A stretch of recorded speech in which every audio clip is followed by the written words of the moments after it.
You're listening to the Options Insider Radio Network, the home of the Options Podcast. For more quality options programs, visit theoptionsinsider.com or search for Options Insider Radio Network in your podcast provider of choice. Listeners can also access all of our programming through our mobile app available in the iTunes and Google Play stores. Select programs are also available via live stream at mixlr.com/options-insider. That's mixlr.com/options-insider. Don't forget to follow along with your favorite programs and submit your own questions for the hosts at twitter.com/options, stocktwits.com/options, facebook.com/theoptionsinsider, or via questions at theoptionsinsider.com.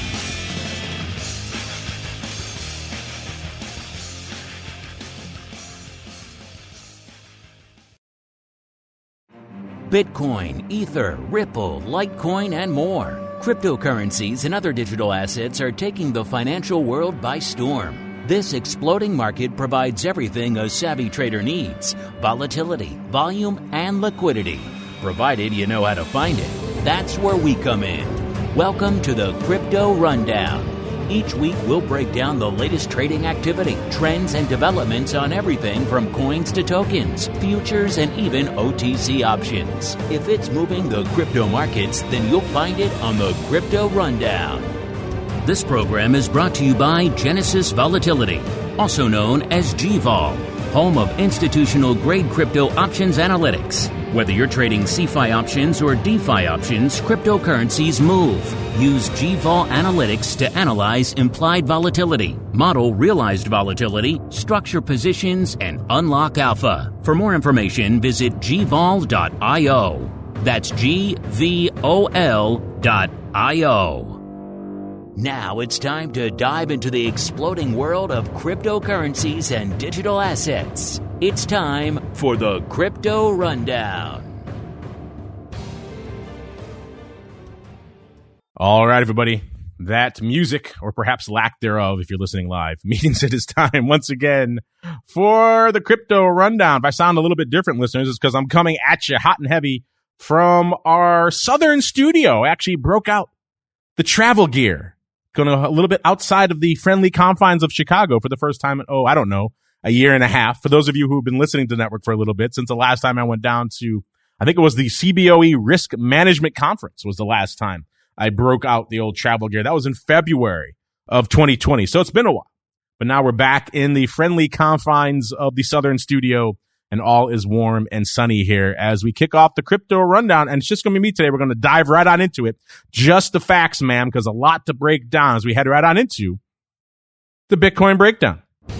It's time to explore the latest trending activity, trends, and developments across the world's leading crypto market. It's time for the Bitcoin Breakdown.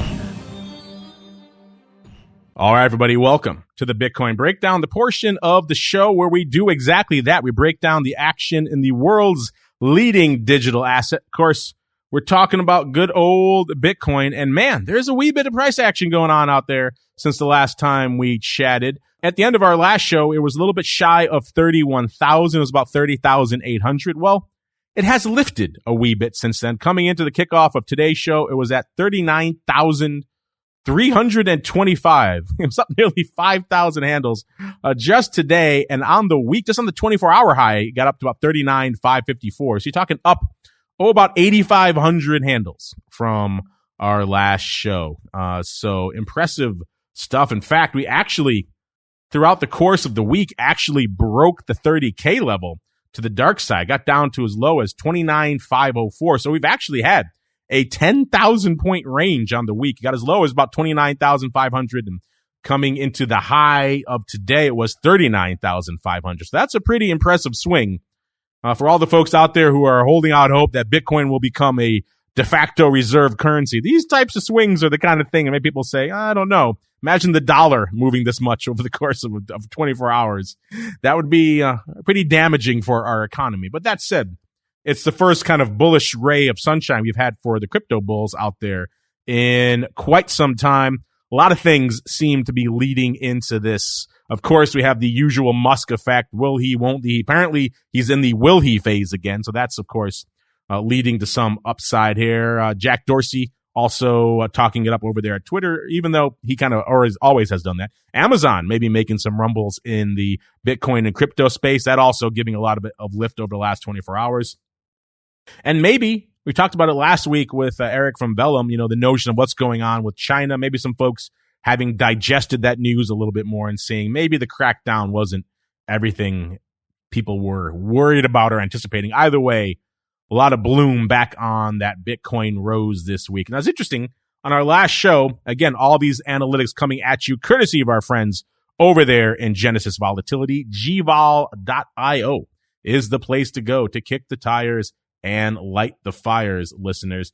And if you did that, you'd see that the vol from our last show to this show, surprisingly, hasn't changed that much.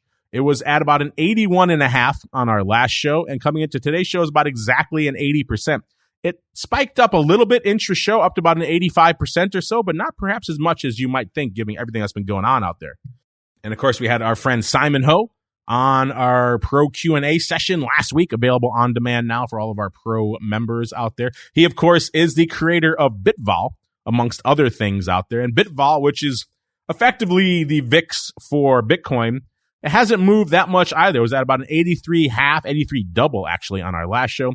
And coming into today's show, 84.5, so up about a point.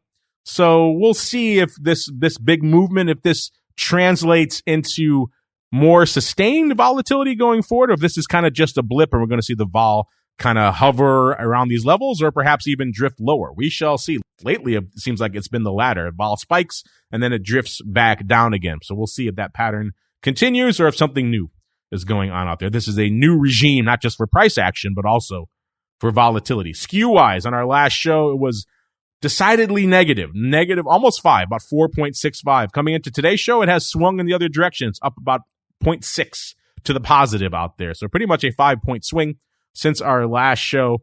Breaking down the calls versus puts, they had come off quite a bit on our last show. Now, of course, this move driving a little bit more OI. We also have the good fortune to be doing this right towards the tail end of July. So July hasn't come off the board yet. By our next show, these OI numbers will be very different because July, of course, will have gone the way of the dodo. But right now, the calls out there in Bitcoin, about 87,500 over there on Deribit. Again, all these analytics I'm quoting at you are coming from the big source, which is Deribit. Unfortunately, hard for a lot of you folks to trade out there in the U.S., but still the number one place to go for analyzing what's going on in the Bitcoin options market. 87,500. That's the OI right now on the call side. It's up about 12,000 contracts from last week. And given the fact we've had a 10,000 point range in that week, that's not surprising that the calls would be adding some OI. Puts also ticking up as well. 56,000 open on the put side. That's up about 5,000 from last week. So a decent pop out there across the board from an OI perspective. Looking at where you folks are lining up, I said July might catch up to the quarterlies, and it was looking pretty good on our last show, and it's now at a number 2 spot. Seems like Deese has just usurped it ever so briefly, and of course, it'll be gone by the end of the week, July. So that was its high water mark. It briefly got to the number 1 spot, I do believe, out there. But people want near-term exposure when things are whipping around like this, so not surprising to see July make it out there. But Deese right now, number 1, 37,800 contracts open in December, up about 4,500 from our last show. July, a close number 2, 37,600. It's up about 3,600 contracts from last week. And then SET bringing up the rear. That's about 32,000 contracts open. They're up about 4,000. So it's going to be all quarterlies again when we come into our next show. But July making a good showing of it, especially given the fact that pretty much all that OI came online in the last few weeks. It wasn't like Deese in September where they've been building OI all year long. This is all new paper. So interesting to see that July can come roaring out of the gate like that and bodes well for what we have coming up out here. In terms of the notional value of said OI out there, how much value is actually open right now in the options on Deribit, that has ticked up as well, as you might imagine, up to about 5 billion from 4 billion on our last show. And if you add in all the other venues, CME and everything else, talking about 5.5 billion out there. And in terms of volume, today was kind of the first day where we're seeing some actual paper going up on Deribit. Every pretty much show for the last couple of months, it's been not a heck of a lot of notional value transacting today. Last show was 368 million. Before that was 446 million. All of those a far cry from back in the April-May timeframe when we were talking regularly 2 billion worth of notional volume a day changing hands. Today, first day that might threaten that again. 850 million had transacted by the time we kicked off the show out there. So it's probably north of $1 billion by now. So that's the first day we're crossing the 1B level, or I expect it to at least. So that's a good sign that maybe some paper finally coming back. In terms of where you folks are lining up, what strikes are you actually positioning on right now? Where's the size paper? The size positions in Bitcoin options right now? Well, it's the 40,000 strike. Surprise, surprise. 9,400 open there. It's up about nearly 1,000 from last week. And again, as we threaten that strike again, not surprising that that strike coming into focus again. Nice to see some relevant strikes topping the list for a change as opposed to 80,000 or 100,000, or shall we say some of the more outlandish strikes that have kind of been obfuscating what's really going on out there in Bitcoin for a while. Number 2, the 20,000 strike, the strike that wasn't that far in the rearview mirror just a few days ago. 9,000 open there. It's up about 1,000 from last week. Number 3 is the 50,000 strike, getting optimistic again. 8,300 contracts open there. It's up about nearly 2,000 from last week. Number 4, now we're getting back to the wild lands. 100,000 strike. That's at 7,800 contracts open there. It's up about 400 or 500 or so from last week. And a newcomer to the top 5 this week, it's a 60K strike. That's got about 7,000 contracts open there. So interesting to see a few more relevant strikes making their way into the top 5 these days. Not a lot going up on CME. We're going to scroll right through that because we don't have a lot of time on the show today as we head right on into the altcoin universe. It's time to move beyond Bitcoin and find out what's moving the rest of the crypto marketplace. It's time to boldly venture into the altcoin universe. All right, everybody, welcome to the altcoin universe, a portion of the show where we explore everything going on outside of the big dog, which is Bitcoin. But before we do that, we do have a little bit left for Bitcoin because we're talking about the top 10. And you can't talk the top 10 without talking about the big dog. But let's start number 10. Then we've got a good old Solana at number 10 here with about, $8.25 billion worth of market cap. Standard caveat applies. Keep these market caps. Take them with a bit of a grain of salt. Number 9, we got Litecoin at about $9.25 billion. Number 8, Bitcoin Cash, about $9.5 billion. Number 7, good old Polkadot, $14.5 billion. Number 6, it's Doge, $28.8 billion. Number 5, XRP, $30.6 billion. Number 4, Cardano, about $43 billion. Numero Trace, Binance Coin, getting back up there again, $53.7 billion.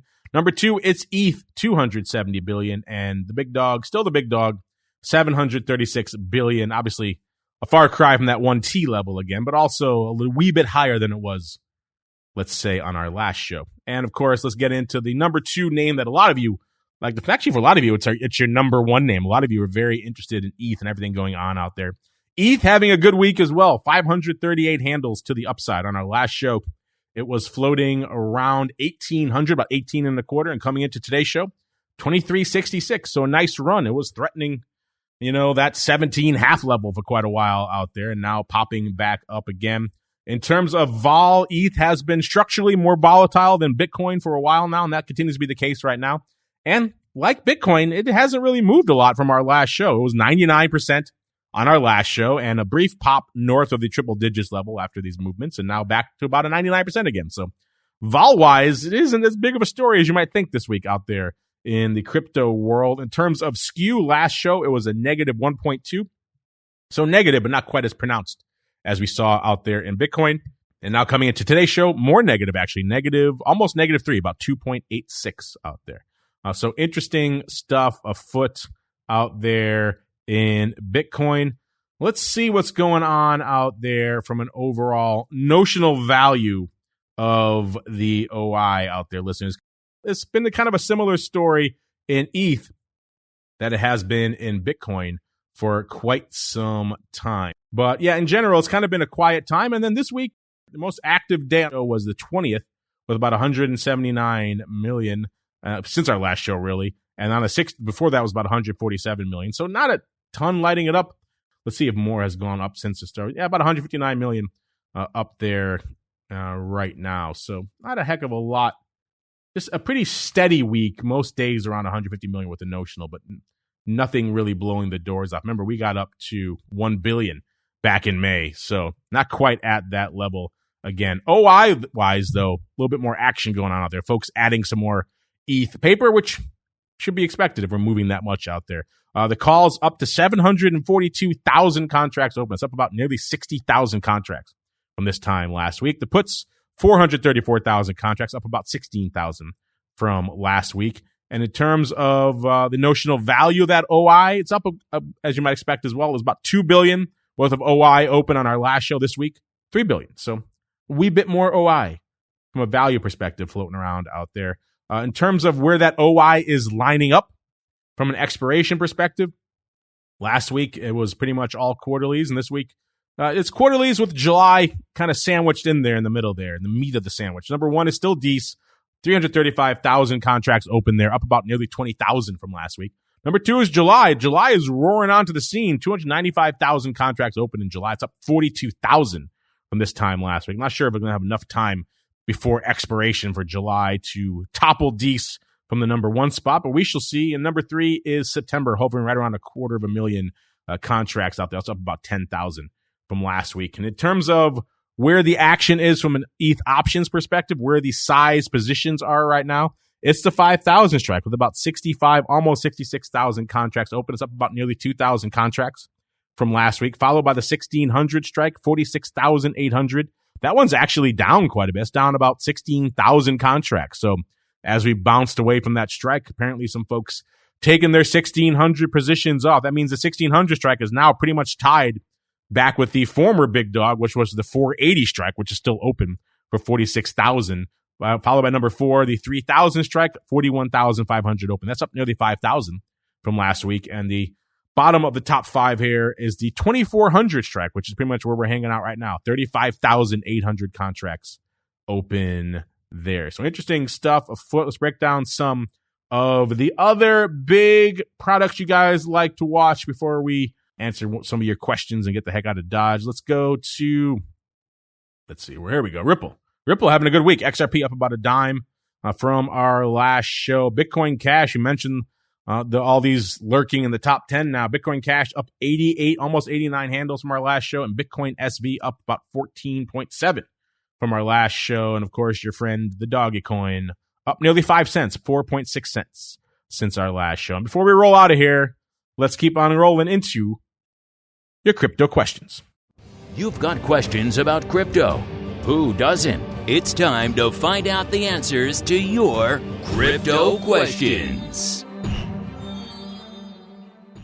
All right, everybody, time to answer your crypto questions today. We got a fun one here from Christian. Christian wants to know, would you describe crypto options traders as being different from regular options traders? Seems like an interesting new segment of the market, potentially. Thanks for shining some light on this stuff. OIRN rocks. Well, you rock, Christian, but thank you for that dose of love for the network. And, that's an interesting question. You can answer that in a couple of different ways. We're kind of fortunate here on the network in that we have some insight and some analytics that show us how you folks stack up and how maybe the crypto folks, you're right, are a little bit different. The folks who kind of gravitate towards the crypto underlying are certainly different for the most part from our traditional audience. That said, there certainly is overlap. There are folks out there who listen to our Option Block and other shows who trade their Teslas and their SPYs and their VIXs, who also, just by the fact that there's a lot of volume and volatility out there now, have added crypto into their rotation. It's something you could watch that you can actually trade. It has volume, it has liquidity, it has volatility. That's all an options trader really needs. Your thoughts about the underlying are almost immaterial at that point. It's really just about how things are shaping up from an options perspective. Can you trade it profitably? And the answer to that is yes. So people will go out there and trade it. So from that perspective, there is a lot of overlap, but we also have seen quite a few newcomers to the world of options come in through a show like this. Folks who come from the tech world who are just strong believers in crypto and the ethos behind it, the lack of tracking, the not using fiat, whatever it is that brought them to the crypto world. And as a result of this show, or maybe just hearing about it in other venues, they now have discovered options as a result. So we have seen a strong overlap of people coming into this show who are relative beginners, probably have never really heard of options, and also aren't really that versed in investing. They're not really traditional investors. They're not out there buying and holding your Teslas and your Apples. They're really mostly seeing things through the crypto lens. So this is kind of a new thing for a lot of them. So for them, it's been a nice transition for them to come in, discover a show like this, and then graduate to things like Options Bootcamp, Options Playbook Radio. Those are great beginner introductory paths for a lot of these people. So for what we've seen, Christian, the answer is yes. I mean, there obviously is overlap for a lot of our audience, but we have seen a lot of new people who are predominantly and almost solely myopically focused on crypto. They don't really watch anything else. They don't really trade anything else. And they now want to start trading the options on them. So, thankfully, the strategies, the education, the nuances are all similar. You have to talk about different things like liquidity is not exactly the same in some of these products, and the SKEW is going to be a little bit different and things like that. If you come in and learn what a covered call is, you can go then apply that on, let's say, a Ledger X or wherever else you're going to trade these crypto options on. So at the end of the day, the lessons, information, the things you learn from a broad options perspective can be applied to the crypto marketplace. But you're right. There is a bit of a different audience that is A, tuning into a show like this, and then now B, graduating into the crypto options space. I'd be curious to talk to the folks at Ledger X and others and see kind of how their analytics stack up as well. It sounds like from the few times we've had them on the show and from talking to them, outside of the show, it sounds like they see something similar there as well, where it's folks who are coming to them who aren't the traditional trading audience, who are coming to them because they want to probably get some yield and maybe sell some of their existing Bitcoin holdings because that's a physically settled contract and they can get some yield and write covered calls against them. So there is a bit of a different audience, and they look at things a little bit differently.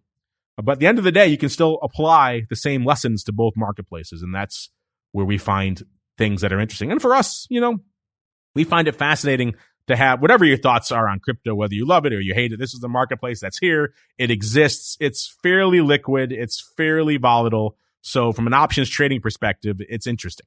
And so we keep an eye on it from that perspective. And that's been fun for us. And we love the fact that so many new people are discovering the network as a result of coming through a show like this. And we welcome all of you. Christian, whether you're one of them or whether you're just a longtime listener, we appreciate all of you folks out there. And that's going to do it for this kind of truncated episode of the Crypto Rundown. Remember, we're here for the Southern Studio throughout the week, so you're going to get a lot of on-demand stuff coming at you later this week. Tomorrow, the advisors option. All of our pro folks will get early access to Options Bootcamp and Options Playbook Radio. The rest of you will get Options Bootcamp and Options Playbook Radio on your scheduled day on demand on Wednesday. So don't worry, I was coming at you. I'll be back here live on Thursday for TWIFO and for episode 2 of the Option Block, live again on Friday. No rest for the wicked. Volatility views and options oddities. Then, of course, we're back again next week, back from Chicago, unfortunately, for another episode of the Crypto Rundown. See you guys then. This program is brought to you by Genesis Volatility, also known as GVOL, home of institutional-grade crypto options analytics. Whether you're trading CeFi options or DeFi options, cryptocurrencies move. Use GVOL Analytics to analyze implied volatility, model realized volatility, structure positions, and unlock alpha. For more information, visit gvol.io. That's GVOL.io.